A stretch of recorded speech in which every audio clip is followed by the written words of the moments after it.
تو یہاں پر فرمایا کہ مسجد میں نماز پڑھنے کا ثواب الگ اور نماز جماعت کا ثواب الگ، اور اس کے ساتھ تسبیح حضرت زہرا پڑھنے کا ثواب الگ۔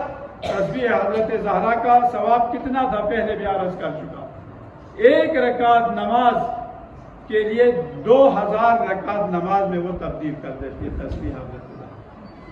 آپ نے نماز صبح کے بعد اگر آپ نے تسبیح حضرت زہرا پڑھی، 1 منٹ کا کام بھی نہیں ہے، تو اس 2 رکعت نماز صبح کا ثواب کتنا ہے؟ 4000 رکعت نماز کا ثواب اس تسبیح حضرت زہرا کی وجہ سے آپ کو ہمیں ملے گا۔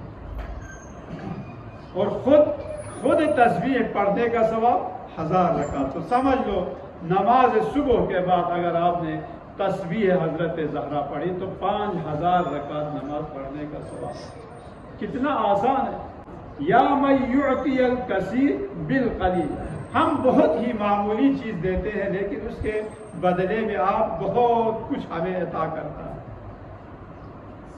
کراچی جامعہ امامیہ میں ایک بابا ہوتے تھے، وہ نماز کے بعد جو ہے وہ دامن کو پھیلا کر وہ دعا کرتا تھا، اٹھ کے دامن کو پھیلا کے پکڑ کے دعا کرتا۔ ہم کہتے تھے انکل یہ کیا کر رہے؟ بیٹا ہم مانگنے میں کنجوسی کرتے، ہم اتنا مانگتے، دامن پھیلا کے مانگو خدا کے بارگاہ سے، بہت بڑی بات ہے۔ ہم جو ہے صرف اتنا مانگتے ہیں، لیکن خدا جو ہے وہ کنجوسی نہیں کرتا، ہم مانگنے میں کنجوسی کرتا ہے لیکن خدا دینے میں کنجوسی نہیں کرتا۔ تو خدا کی بارگاہ میں کیا کمی آئے گی اگر آپ کی 1 رکعت نماز کے لیے اتنا ثواب اگر دے؟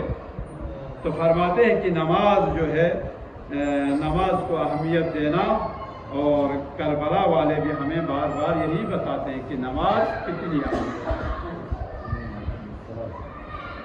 نماز کے بارے میں کیا فرمایا حضرت مسلم ابن عقیل کے 2 بچوں نے؟ آخر میں کہا کہ ہمیں 2 رکعت نماز پڑھنے کی اجازت دے، اس کی مہلت دے دیں۔ 2 رکعت نماز کے لیے مہلت مانگے، اور ہر